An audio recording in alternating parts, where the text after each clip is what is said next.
Saya pernah ditanya sama orang yang kuliah di Inggris, di Swiss, Gus, saya ini kan orang Indonesia tapi pengagum negara Swiss, Swedia, negara di sana itu makmur, terus tertib.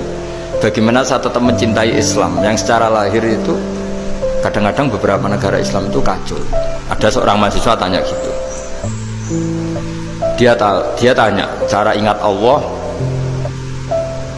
dia membela Islam kira-kira gitu. Terus saya berita, tak kasih tahu dia. Ketika Anda muji negara-negara itu makmur, sejahtera, itu sebetulnya tetap utang jasa terbesar itu sama Tuhan. Pejabat bisa apa ketika Allah misalnya nggak bikin air?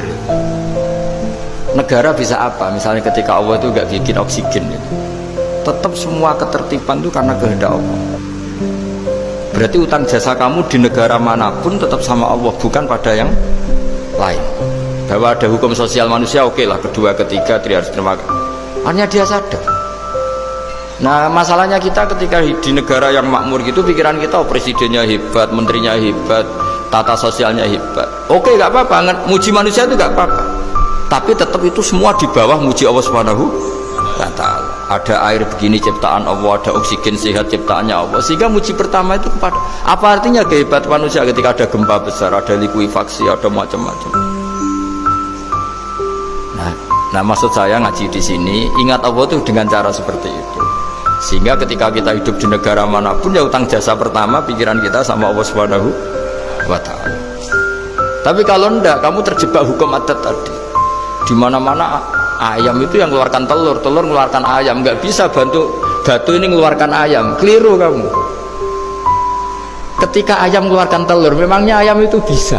Apa dia berpikir sekolah dulu gimana ya cara punya telur? Kan ya enggak juga. Tidak bergerak juga. Apa ketika mata kamu bisa melihat terus kamu merencanakan gimana ya mata supaya bisa melihat? Ya tahu-tahu sudah melihat. Di sini disebut afa'ayina bil khalqil awwal ansa'aha awwalan marrah wa huwa alladhi yabda'ul khalqa tsumma yu'iduhu wa huwa ahwanu alaih. Allah selalu mengingatkan. Nah, iman yang baik itu iman yang seperti saya utarakan tadi. Kamu ingat kekuasaan Allah ketika belum ada apa-apa. Belum ada apa-apa ya Allah bikin manusia itu dari tanah, bikin ayam ya dari tanah, bikin sapi ya dari tanah. Bahkan semuanya dari ketiadaan. Nah, dengan iman seperti itu, nanti kalau kamu ngaji hadis, Nabi bisa mengeluarkan air dari apa? Dari jemarinya. Terus Nabi Ibrahim dibakar gak apa-apa. Nabi Soleh bisa mengeluarkan unta dari batu besar. Nabi Musa bisa menyibak laut hanya dengan tongkatnya. Itu semuanya kamu tidak jangka.